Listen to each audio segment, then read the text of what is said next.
Channel Red Novel Chapter 1571, How Long? Looking down towards his chest, Vincent saw the glow through his clothing. Just seconds ago, it hadn't been like that before, so he could only assume that the change was happening because of one reason.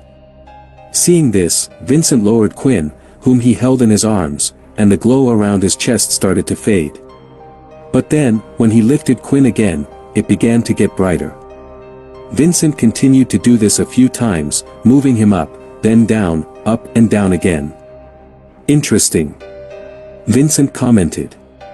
Can you tell us what the hell you are doing? Jake replied. It's the nest crystal, Logan answered, his eyes wide. Quinn had turned into this form because he absorbed the nest crystal. Since the nest crystal in your body is reacting to it, Vincent, it must mean there's a chance Quinn is alive. Hearing these words was the hope that everyone needed to hear. The hope that they were all looking for. But he's dead as well. Logan placed his finger on his chin, not entirely understanding the situation Quinn's body was in at the moment and making everyone drop their happy expression in an instant. Is he alive or dead? Which one is it? Layla asked. Whatever the case, it seems to be drawing energy from the crystal.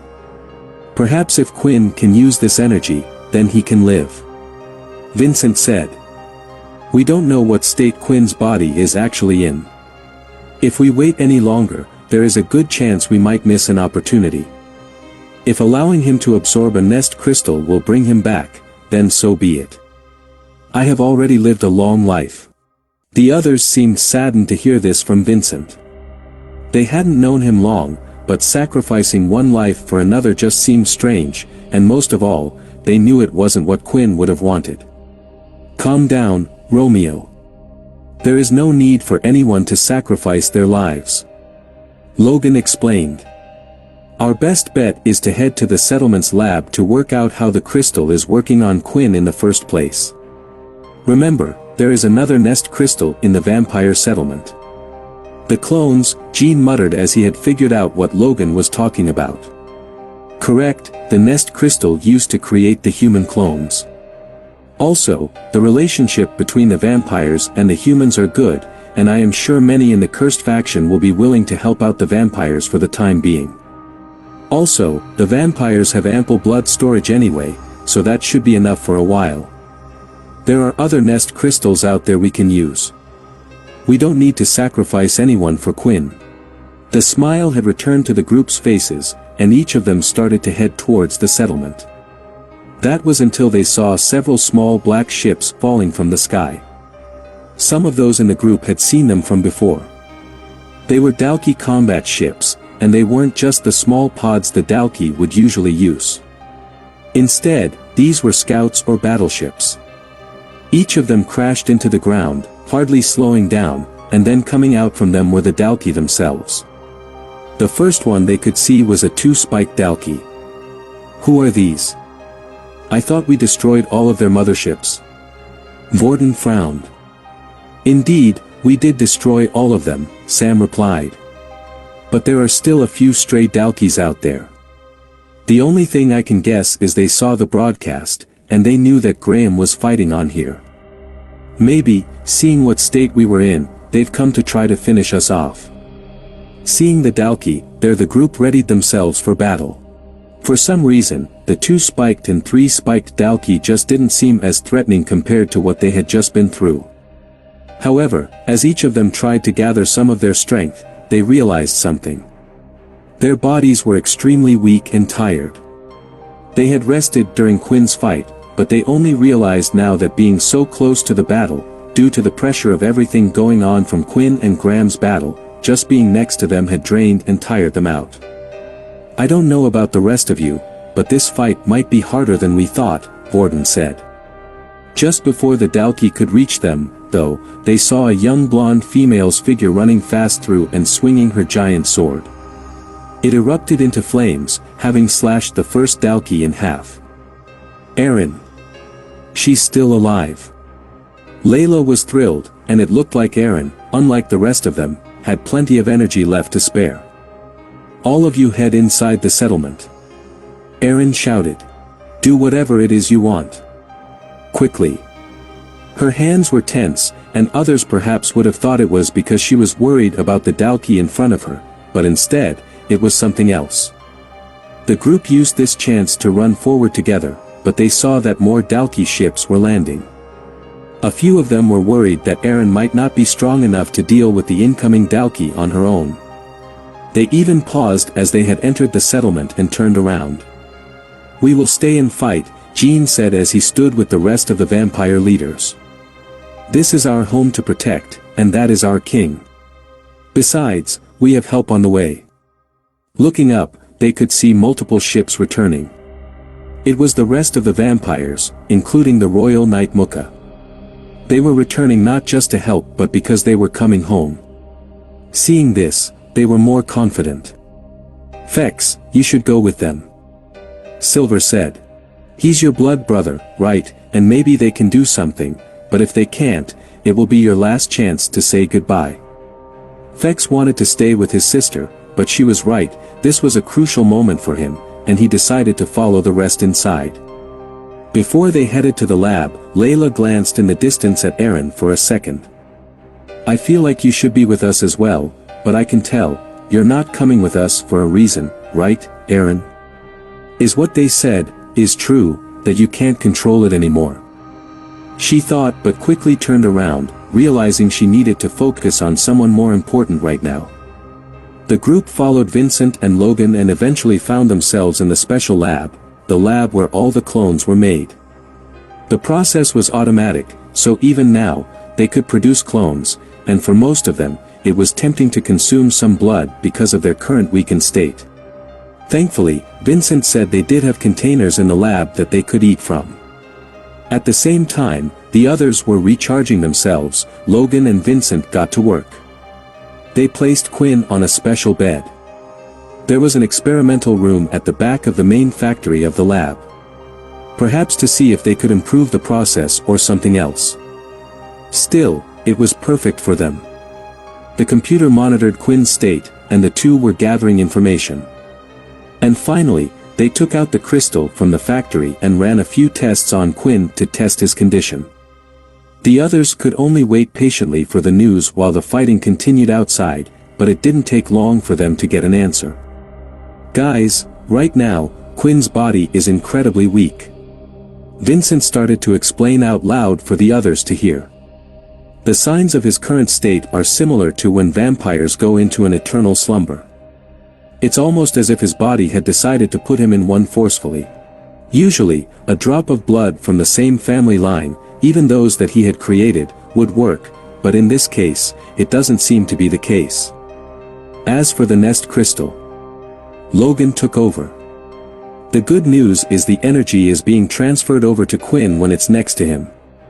It seems to have a good effect on bringing his body back to the way it was. Perhaps this might even wake him up, but there are two things we really don't know. One of them is how much of the nest crystal is needed for him to absorb before he can wake up. Would absorbing the whole of the nest crystal even wake him up? On top of that, perhaps his body still needs rest to recover from what has happened. And the second is the rate of absorption. Due to Quinn's weak body, the crystal is absorbing at a prolonged rate. For now, Vincent has suggested that we put him in one of the 10th family's chambers, along with the crystal, allowing his body to absorb it." The others were silent for a while as they processed what the two of them were telling them.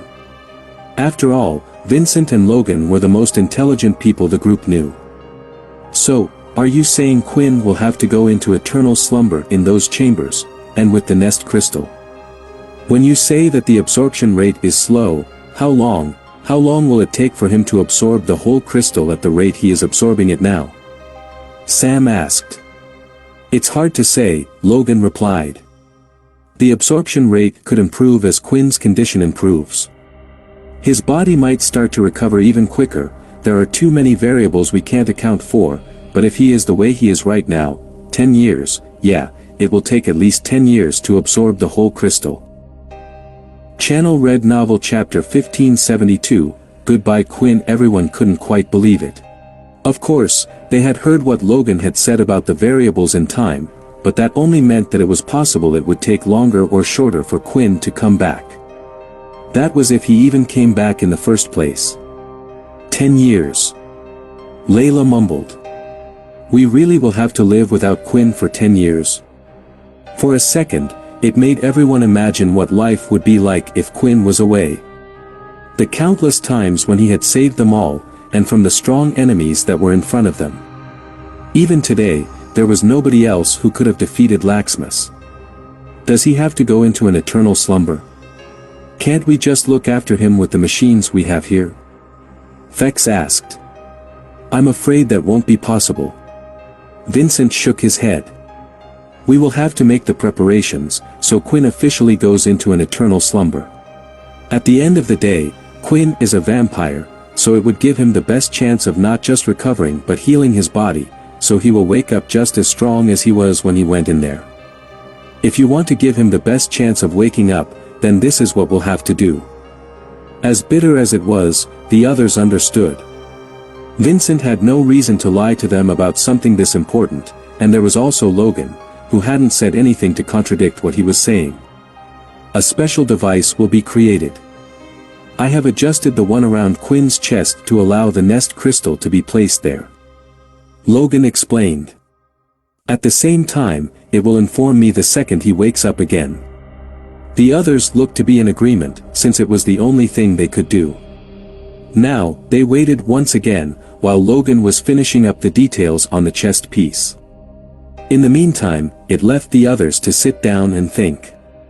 I won't lie to you all. I'm a little worried. Sam confessed as he looked at his hands. Whenever he felt small or insignificant, the tactician would always look at his hands for some reason. Although Quinn saved us in the end, we lost a lot of good people. Nate's gone, Mona, Oscar, and a lot of the vampire leaders, and I'm worried what we will do without Quinn. I wish we could just rest, but there's still Pure back on Earth, trying to cause all kinds of trouble. I haven't heard any news from Leo about them yet. Then there's Laxmus as well. He's out there, somewhere among other vampires, and could attack humanity at any moment. We have to prepare for the case he will attack us while Quinn's asleep. Lastly, there's something else that Logan told me. It's about True Dream. It looks like he's alive and is out there somewhere with a clone of Jim. Even without the Dalki, there's no saying what they will do. There's a lot that can happen in that amount of time without Quinn. All the worries that Sam currently had were shared by those surrounding him. Then we just have to get rid of them. He might be stronger than any one of us, but we aren't that weak without him. Syl broke the silence. Instead of always relying on him, why don't we try to make the world a better place for when Quinn does wake up? Can you imagine how happy he would be, to find out how much the world has changed for the better? Of all the people to speak such sense, they had never expected it to come from Syl. After their little talk, it looked like Logan and Vincent were ready. They started to carry Quinn over, out from the lab, and headed towards the castle. The foundations of the place were broken, but the underground tunnels had remained intact. They continued to travel down them, and eventually reached the 10th family's burial area. Usually only vampire knights and leaders would be allowed to rest in such a place. Or a ceremony with the vampires would be held, allowing for them all to see, but this time, it was just those close to Quinn. Those that had been with Quinn the longest were here with him, to send him off. Vincent activated one of the chambers which rose from the ground. The door slid open, and the others gulped, second-guessing if they really needed to go through with this. Before placing him on the container, Vincent had drawn something on the ground with blood, and laid Quinn on top of it. I'm starting the ritual to place Quinn in eternal sleep. There shouldn't be much change to him physically, but there will be one thing. His ancestor explained as he placed his own descendant down. There was something truly bizarre about this scene. Although he was technically older, he was inside the body of Quinn's clone, yet after his transformation the original looked older, making it look as if a son was burying his father. The circle lit up, yet he wasn't using his equivalent exchange ability. No, those markings were more similar to what the vampires would call magic. Ancient texts left in their history allowing them to do certain things, and this was one of them. Looking at Quinn, there really weren't any changes, however black smoke started to appear from his body, and soon, the bone claw started to appear in front of those gathered. The others were shocked by this, but moments later the familiar king had completely faded. When a vampire goes into eternal sleep, it's similar to death. To the familiars, it feels like the same thing. It's one of the ways to actually get rid of a familiar contract. However, making a vampire go into eternal sleep and waking them up so soon isn't possible. Which is why we don't do it. And usually only the leaders are able to enjoy this special privilege, anyway. It was then that Quinn was lifted and placed into the container. The door wasn't shut just yet, as it was time for everyone to say their final goodbyes. What about the absolute blood control? Won't people be angry that it's still with Quinn? Vex asked. Angry? Do you really think anybody would blame the king after all he has done? Besides, Quinn has left us with a lot. Arthur's sword for one, and this. Vincent replied as he showed the special red blood crystal that he had left behind. There are many gifts that Quinn has managed to leave us, so don't worry about that. Do you know what happened to those in his shadow? Sam asked. The demon tier dragon, Minnie, and Sunny. His equipment, they were all still in there, right? I'm not a user of the shadow ability myself. Vincent replied. But if I were to take a guess, they are currently trapped along with Quinn. Until he wakes up, there isn't much we can do. However, remember that the shadow itself has the ability to slow down time. Maybe for them, it won't feel as long. Vignan didn't say the other half, the possibility that it could feel like a lot longer to them. The only good thing was, it possibly meant that the demon tier dragon had been sealed away with Quinn. One by one, the group placed their hands on Quinn, in the container, wishing to say their goodbyes. They all said personal things, while reminiscing about the good times that they had shared together. Nevertheless, each one of them made it clear that they would see him again. Finally, it was Layla's turn. She seemed to take the longest out of everyone, but nobody faulted her for that. All of them had been aware how she personally had felt towards Quinn. In a way, these 10 years would be the most torturous for her.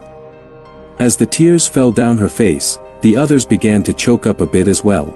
They had been through a lot, lost countless people, and this moment served as a reminder to all of them that even the mightiest being could fall.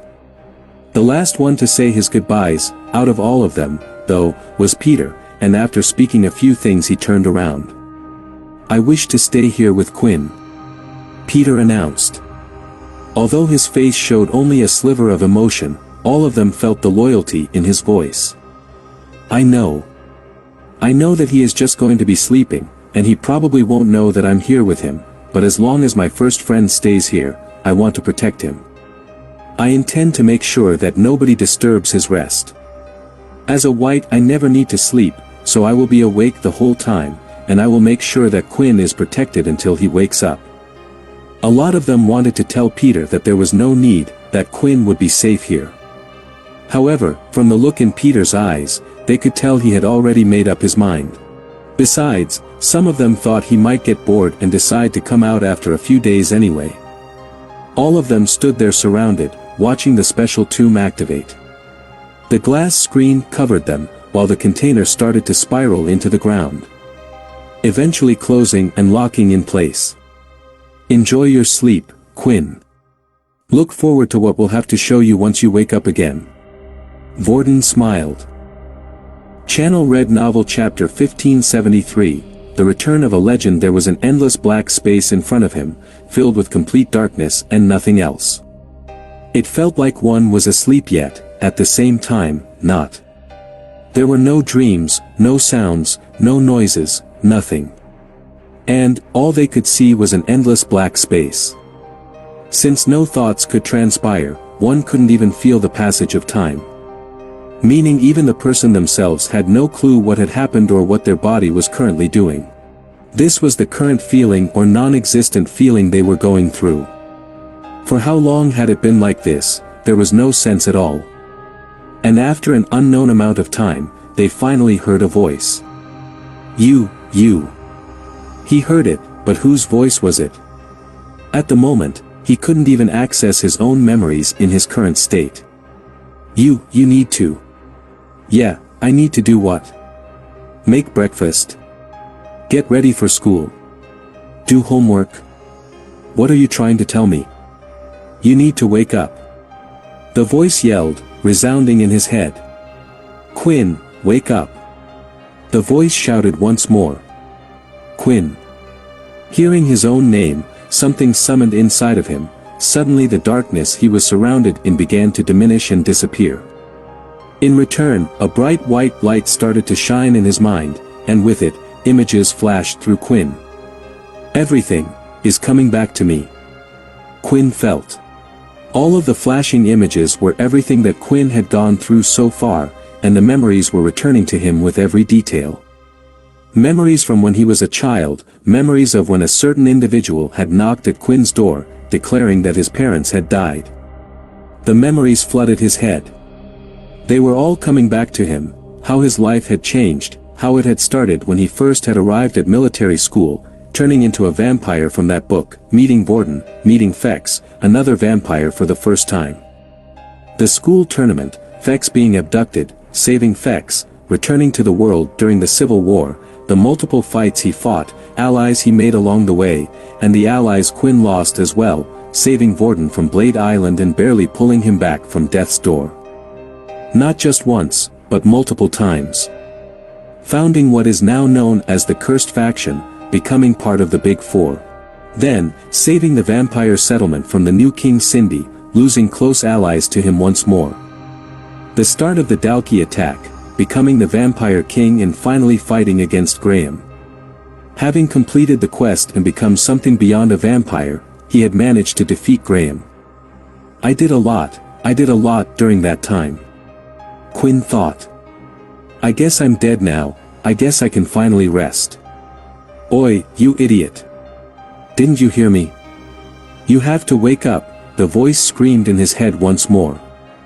It jolted Quinn awake as his eyes opened, and the first thing he could see was a steamy glass in front of him. Huffing and panting, Quinn could feel his heart race, something that hadn't happened in a long time. Ever since he became a vampire, his heartbeat was usually slow, and now, all of his body was starting to move slowly. The tingly feeling as blood began to rush through his veins, and in the end, was the familiar scream that flashed in front of him. System is rebooting, congratulations, you have been granted the Celestial Vampire System, Celestial Vampire System. Quinn read, wondering what that even meant. He could guess based on his evolution that the two were linked, but it wasn't exactly clear yet. Still, seeing the system message like so was reminiscent of the first time when Quinn had become a vampire. The only difference was, last time, he passed out before he could hear the whole message. Your system has successfully been upgraded to suit the current user. Error. The user's body is not yet fully functional. Syncing will begin as the user's body improves. Current sync status, 1%. Quinn had been with the system a long time to understand the meaning behind the messages in front of him. Judging by what he could remember, he could only imagine that his body had gone into a slumbering state. Even now, Quinn could feel that his body was quite weak. However, as the blood flowed through his body, it was slowly getting back to its normal state, and not just him being a vampire, but his celestial vampire form. He could feel that his strength hadn't degraded in any way if the system's number was anything to go by. Just like vampire lords and the evolution before this one, it was a permanent change. He just needed his body to wake up, and then the system would sync up his body and powers, allowing him to use his strength at his will. I just hope that it doesn't take as long for me to get back to normal as it did for me to absorb that damned nest crystal. Eventually, upon sensing that the figure was alive in the container, the glass door slid open, allowing Quinn to see a different view for the first time. The first thing Quinn saw was a large glass plane window revealing the bright blue sky. The white clouds, and on the ground were the countless buildings all over the place, ornamented with giant advertisement billboards. Is this Earth? Quinn wondered. As he took a step, His body was certainly weaker than he thought it was, but still, at 1% of his actual strength, he was stronger than he ever was as a human, thus, it wasn't a problem for him to walk around. Looking behind him, Quinn recognized the strange container device. It was one of the special burial tombs designed for the leaders to rest in peace. Was I in some eternal sleep then? Is that what happened? Quinn said. But then, why am I in a random apartment building and back on Earth, not the vampire settlement? Ah! A voice suddenly screamed from the side. Turning his head immediately, Quinn saw a familiar face. Peter.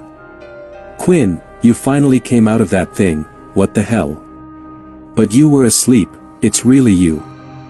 Peter couldn't help but shout. Peter couldn't stop staring at Quinn up and down, which was weird for the latter because, for Quinn, it felt like hardly any time at all had passed when fighting against Graham. Based on Peter's reaction, who was constantly pinching different parts of his own body to check if he was in a dream or not, it seemed like Quinn had been in a slumber for a long time. Quinn also noticed that his own body had still changed quite a bit. For one, the red vein-like markings were still spread along his chest and arms. There was a very, very faint glow in them, but it was enough proof that his body was different from others. His hair was still long, and they went down till his waist. On the other hand, Peter looked the same as Quinn could remember him, pale skin, bald-headed, undead subclass. For now, Quinn couldn't access his system, and it looked like, while the system was being synced with his body, he wouldn't be able to use it. He was hoping to find some information from that, but now, the only person he could rely on was Peter. So tell me, Peter, what happened to me? Quinn finally asked. Peter went on to explain the moments after Quinn had defeated Graham. They had gone through what they had gone through and the decision that was made to put him into eternal sleep, as well as the nest crystal used. I see, but I guess the chest piece that Logan made. Quinn took it off, as it was clear it was no longer working and threw it on the floor, revealing his bare chest. It's broken, so they won't know that I've woken up. Anyway, I understand why they put me into eternal sleep, but why are we here in this apartment? And are we on Earth? What happened to the vampire settlement and all the others, and how long was I in there for? You said that it could take 10 years or maybe longer. Have 10 years passed? After asking all those questions, Quinn waited to hear which one Peter would answer first, but all he had gotten back was a shrug. I don't know. I've been here with you the whole time. I don't even know where we are right now. Peter replied. Hearing this, Quinn raised an eyebrow. Just how was that even possible? Channel Red Novel Chapter 1574, a strange trio ever since Peter had evolved, speaking to him compared to before certainly was a head-scratcher. His personality had changed, but it looked like becoming an undead also led to losing a few brain cells here and there. Peter, you have to explain to me, how do you not know anything that happened? You said so yourself that I was buried underneath the 10th family castle. I mean, is this the 10th castle? Peter gave him a look suggesting that he really wasn't that stupid. Of course, he knew this wasn't the 10th family castle. Quinn, when I make a promise, I really mean it. Peter started off. When I said I was going to stay by your tomb and make sure no one took it or did anything to you while you were asleep, I really meant it. So I stayed by your side. At some point, something strange happened while we were there. Suddenly, you and I were teleported or something, and now we are here in this apartment. That's all I know, the rest of the story is as much as you know. Thinking about it, Quinn knew that the whole settlement could be teleported to a different location. That was how he had moved it to the new location of the vampire settlement. However, could someone really just teleport the two of them without Peter's knowledge? So, how long ago did this happen? How long were you at the vampire settlement? And how long have you been in this place? Quinn asked. Once again, though, Peter just shrugged his shoulders. You mean you have no idea? A year, a day, 2 days, you had nothing else to do. You could have at least counted the days as they went past by drawing a line in the room or something indicating one day after every sunset. Quinn sighed. We don't even know it's Earth. If the sun goes up or down, it could be longer than that on Earth, and I told you already, I stood here protecting you. Quinn, what's so hard to understand about what I'm saying? Peter replied. So you didn't go outside or attempt to open that door right there? Quinn pointed down the hallway towards a door. To see where we were, what year it is, or find out anything about the outside world. As Peter shook his head after hearing Quinn's words, it was clear that he didn't leave his position. In a way, Quinn was quite amazed at his commitment. It certainly wasn't something he would have been able to do, or he would have gone mad. Since talking to Peter wasn't getting him anywhere, there was one other that was currently with Quinn that he could speak to, the one that had woken him up. Ray, you're there, right? You heard everything I asked. Can you make any sense of this? Were you conscious while I was asleep? Quinn asked. Before fighting Graham but right after getting the nest crystal and upgrading his system, he remembered that Ray had awoken from whatever slumber he was in. I'm not sure too much. However, I have to tell you something. I'm currently not in the system. Ray replied, not in the system? Wait, how is that possible? How are you able to speak right now? Quinn asked. I don't even understand my current state, much less the understanding of crystals or the powers they hold. I just know that I am strong, and that's it. Ray replied.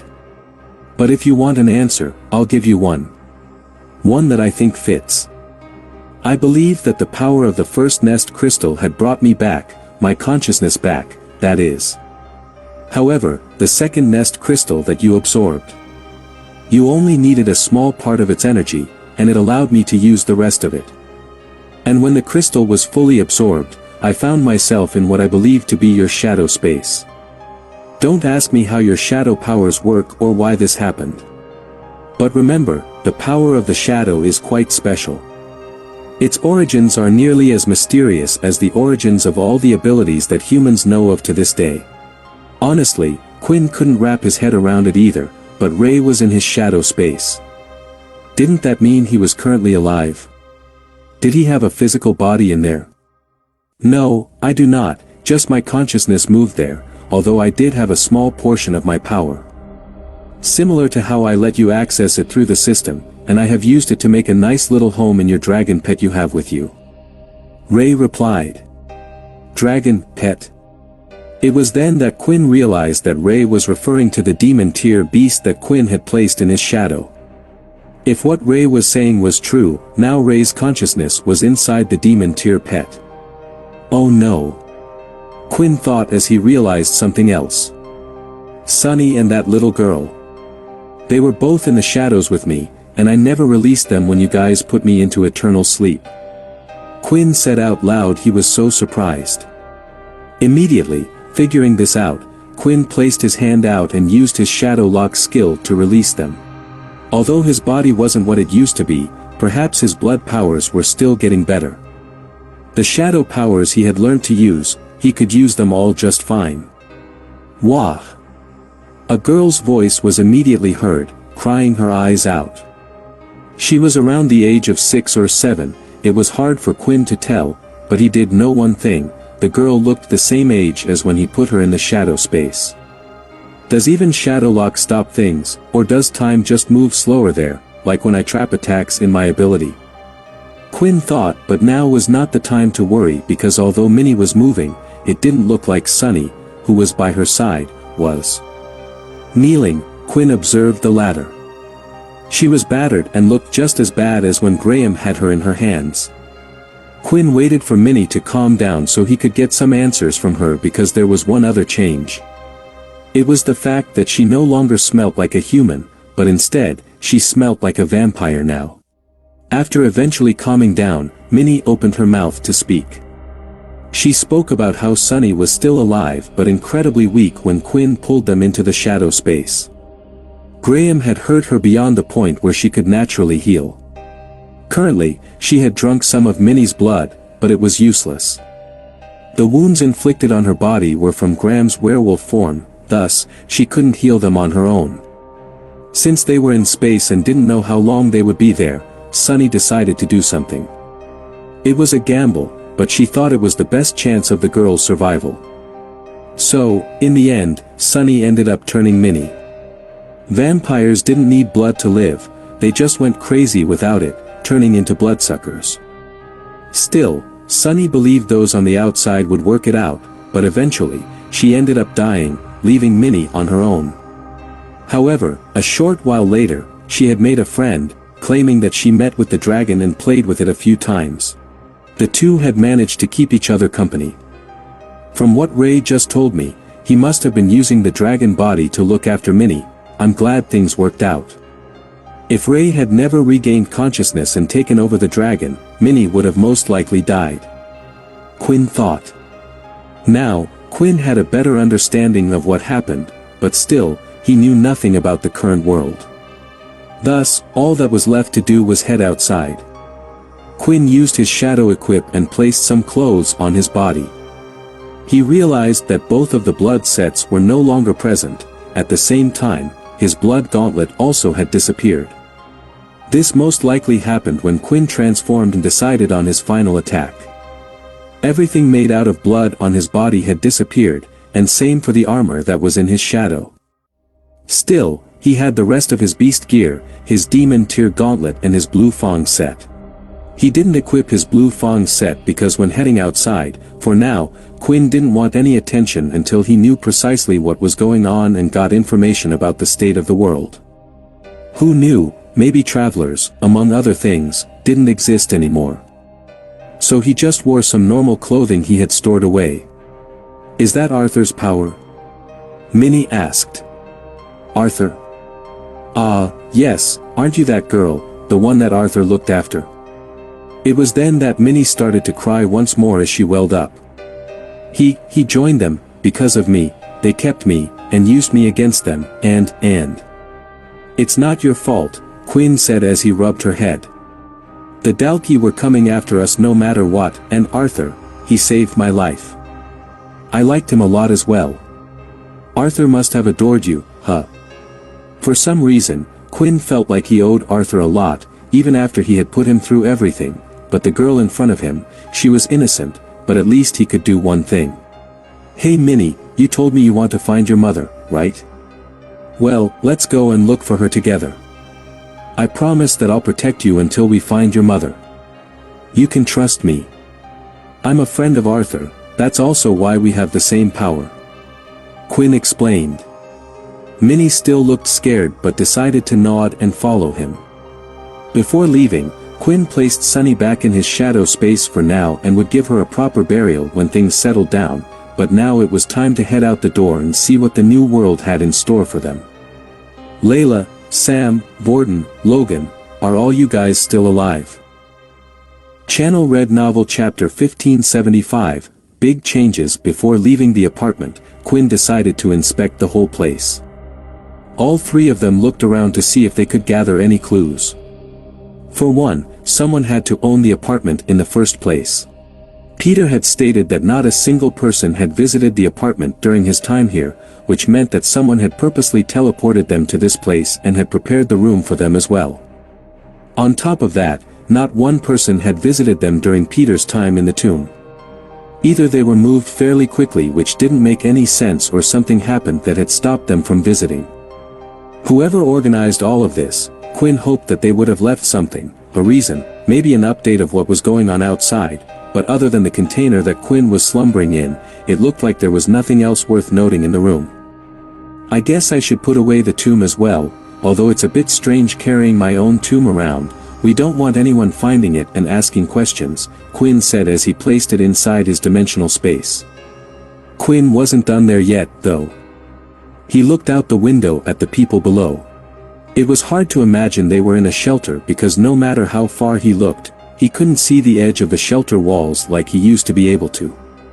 What this looked like was what used to be described to them, taught to them as children, cities of the old that didn't have any walls. Peter, it's best if you disguise your face for now, and do you mind changing mine as well? Quinn asked. Huh, you really are a cautious person, aren't you? Is there any reason we should hide? Peter asked. Well, everyone in the world once knew our faces, right? We don't know what could have happened while we were away, how much has changed. Maybe I am thinking too much, but it's better to be safe than sorry. Quinn explained. But does it matter? I mean, Quinn, even if 100 years passed, there isn't going to be anyone stronger than you, I think, not even in 1,000,000 years. I thought that your body might have reverted back after your fight with Graham, but you're the same, and my connection to you hasn't reconnected either. Peter replied. Talking about connection, Peter referred to that of the White and Creator. Now that Quinn thought about it, he couldn't feel a connection with anyone like he usually would, from Peter, who stood next to him, or from any of the vampires he had made. I would have been worried that they might be dead, but Peter is right next to me, and I can't feel him. Is it something to do with my body? Quinn wondered. Maybe because I'm not really a vampire anymore, so many things have changed with my body. I don't even feel like I know myself anymore. While thinking this, Quinn looked at the system screen, stating that his body was still at 1% sinking. Maybe a few days. Quinn then moved his hand and put it out in front of Peter, as if he was going for a handshake. Take it. He added. Peter followed Quinn's words and grabbed the hand, and suddenly, he could feel that Quinn was attempting to squeeze his hand, but that's when he realized it wasn't hurting him at all, and the pressure was minimal. Not that Peter could feel pain, but he could still feel the pressure. I can tell by the look on your face, you know now. Quinn smiled. I just tried grabbing your hand as hard as I could. Don't worry, I'll be back to normal, and honestly, I can always use the best gear and activate that in an emergency. Even without my strength at its fullest, with the beast gear, there won't be any problem, but just in case, Peter, it looks like I'll be relying on you to protect me for a bit. In the end, Peter listened to Quinn and changed his face to one of the many cursed faction members he had seen before. He then handed the mask over to Quinn and turned him into a person that hardly ever stood out, Chucky, from the cursed faction. What about me? Minnie asked, excited to get a new look. You won't need one, you're cute enough as it is, Quinn said, but he could see that his answer didn't satisfy her, making her a little glum. She pouted, clearly upset. Not having any siblings before, or any kids of his own, he didn't know the best way to deal with the young girl. On top of that, there was a chance that Minnie could be with them for a while. Ah, I know. Quinn said, excitedly thinking of something. Quinn decided to enter his shadow space and pulled out one of his masks he had kept on him. In his hand, it was the Red Oni Demon Mask, which was currently at the demigod tier level after being upgraded with the upgrade crystal. He had already attempted to use the communicator that was built inside of it to see if there was any answer, but there was no such luck. Quinn felt like it was strange having such a mask on a little girl, especially since it seemed to be a bit too boyish and a little frightening, but as soon as Minnie got her hands on it, she was over the moon and immediately placed it on her face. It actually kinda suits you, in a scary way, Peter said, as Minnie ran around pretending to be a monster making growls with her hands up by her head. That mask might even help her protect herself a little bit. Quinn thought.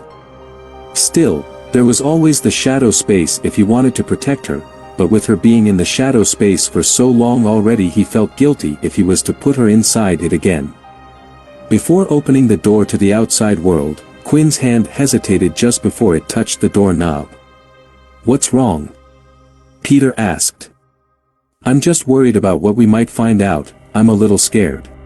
I fought so hard to defeat the Dalki to change the world, and now that we have finally defeated the Dalki, is the world still as bad as it was before? Quinn asked. What are you scared of? Clearly you can see it's better. Quinn, all those people can walk outside because of you. Whether 1,000 years have passed and everyone's forgotten everything, does it matter? Come on. Peter said, nudging him to the side and opening the door for him. In front of them, there was just a hallway, and Peter soon walked ahead. You know, I wouldn't be so worried if someone had just left the apartment like that to just take a peek at what had happened, Quinn replied. The three of them walked down the hallway, wondering if they would see anyone, but they hadn't, and, then going down the stairs, they finally reached the reception area. Quinn looked to see if there would be a worker, but instead, there was just a floating robot.